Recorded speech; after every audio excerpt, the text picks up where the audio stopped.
La nature a du bon, mais la technologie aussi. Vous pouvez même nous regarder au travers de votre smartphone et puis vous émerveiller de la beauté des marées d'Olonne. Mais le téléphone peut être aussi un danger. Et c'est l'objet de notre prochaine chronique, le cyberharcèlement.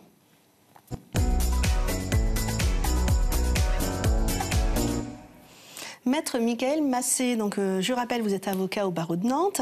Il y a un chiffre qui glace le sang. 2 à 3 enfants par classe seraient victimes de harcèlement. C'est énorme. Effectivement, ça paraît assez énorme. Moi-même, quand j'ai appris ces chiffres, j'étais assez surpris. Et puis, effectivement, il y a ce qu'on peut voir, nous, de notre côté, et la réalité, la réalité des chiffres, malheureusement, oui.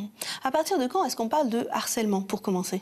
D'abord, le harcèlement, ça vient, donc c'est une infraction pénale, c'est lorsqu'on a la répétition d'un comportement visant à attaquer une personne. Mais ce qui est important, c'est vraiment cette répétition. C'est la répétition à envoyer des messages, à avoir des propos. Mais cette répétition, elle est très importante pour qualifier un harcèlement. Et lorsqu'on parle de cyberharcèlement ? C'est simplement lorsque cette répétition, ce comportement, il se passe sur... Alors les termes juridiques, c'est au moyen d'une communication en ligne, mais clairement, c'est sur Internet. Dès lors qu'on est sur Internet, on va envoyer des messages par un réseau social ou par courriel, on est en présence d'un cyberharcèlement. Justement, cette loi, elle a tendance à bouger parce que les faits sont de plus en plus nombreux et les pratiques différentes. Quelles sont les nouveautés ?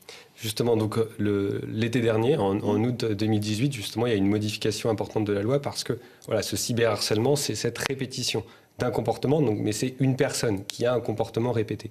Avec la nouvelle loi d'août 2018, eh bien, on vient sanctionner plusieurs personnes qui se sont concertées pour réaliser le harcèlement. En fait. Ça veut dire que si vous-même, vous n'envoyez qu'un seul message, mais vous êtes concerté avec d'autres personnes, alors vous pouvez être poursuivi pour cyberharcèlement. Et de la même façon, si vous n'êtes pas véritablement concerté avec d'autres personnes, mais vous savez que c'est dans le but de harceler quelqu'un, eh bien, on pourra vous reprocher un harcèlement et donc un cyberharcèlement. Mais encore faut-il le prouver qu'il y a eu cette cohésion de groupe. Effectivement, ce sera toujours un problème, il y aura toujours un problème de preuve. Et là, effectivement, on pourrait en discuter longuement avec le commandant Bessot c'est toujours un problème de preuve. Donc effectivement, on ne peut pas avoir un gendarme ou un huissier de justice derrière nous pour constater à chaque fois. L'intérêt, justement, en fait, tout simplement, dès lors que c'est du cyberharcèlement, on fait une capture d'écran, tout simplement. On fait une capture d'écran, on en fait plusieurs, on reçoit des textos. Eh bien, on conserve l'ensemble de ces éléments. Ensuite, s'il y a des témoins, eh bien, on les met de côté. Et le moment venu, ils seront entendus par les services de police ou gendarmerie, où on pourra faire des attestations de témoins et ainsi de suite. Donc, notamment, c'est la capture d'écran. C'est très simple à faire. C'est une preuve. C'est une preuve qu'on pourra utiliser. D'accord. Au civil, on pourra toujours la contester un petit peu, mais en fait, c'est déjà une première preuve qui est très intéressante. Donc, lorsqu'on voit son enfant sur son téléphone et qu'il y a un souci, là, on enregistre tout pour... Oui, effectivement. Alors, malheureusement, sur les problématiques de cyberharcèlement, souvent, on a connaissance a posteriori, une fois qu'il y a déjà... Bien plus tard. Mais en fait, c'est pour ça tout l'intérêt de sensibiliser, notamment quand on parle d'harcèlement scolaire, sensibiliser les plus jeunes, les mineurs, à avoir ce réflexe en disant ils voient un message dégradant, plusieurs messages dégradants, ils font une capture d'écran. Ils ne sont pas au début obligés d'aller en parler forcément à leurs parents, au collège, au CP, ainsi de suite. Au moins, ils font une capture d'écran. Et puis, le jour où ils seront décidés à aller en parler, eh bien voilà, ils pourront ressortir ces premiers éléments. Est-ce que vous traitez beaucoup de cas de cyberharcèlement auprès des jeunes ou est-ce que ça se règle en amont, en allant voir le chef d'établissement, en allant voir les familles ? Effectivement, enfin, il n'y a pas énormément de cas qui vont jusqu'à porter plainte ou alors de faire véritablement l'objet d'un contentieux. Enfin, en tout cas, moi, j'en ai pas énormément connaissance de certains dossiers, bien sûr. Mais souvent, justement, c'est lorsqu'on arrive à certaines extrémités, lorsqu'il y a un décès, lorsqu'il y a une tentative de suicide.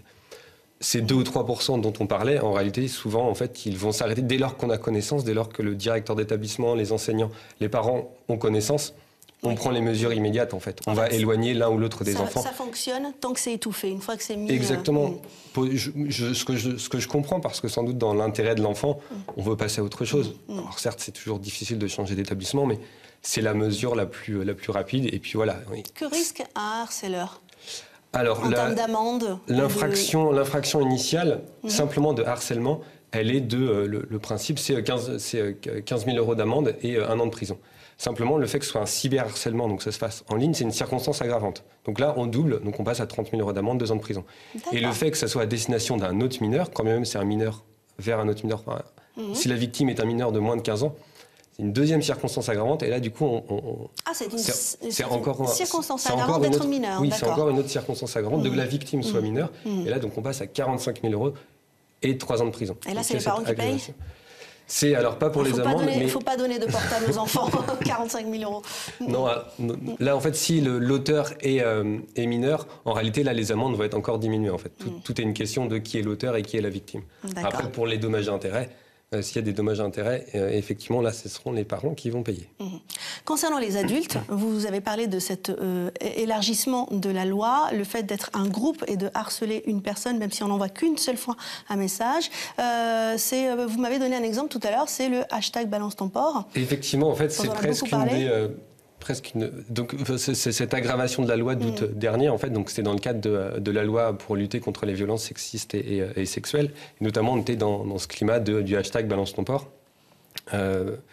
Sauf qu'en fait, le mauvais effet de cette loi, en fait, c'est dès lors qu'il y a un seul acte qui est fait, mais qui est concerté, en tout cas qui est multiplié par d'autres intervenants, on peut être sanctionné pour harcèlement. C'est-à-dire que quelqu'un qui va tweeter le nom de quelqu'un avec un hashtag Balance ton porc, potentiellement, cette personne-là pourrait être poursuivie pour harcèlement, quand même, elle ne l'a fait qu'une seule fois. Ouais. Donc c'est un petit peu l'effet pervers de cette loi. On a voulu effectivement agrandir la sanction du harcèlement, du cyberharcèlement.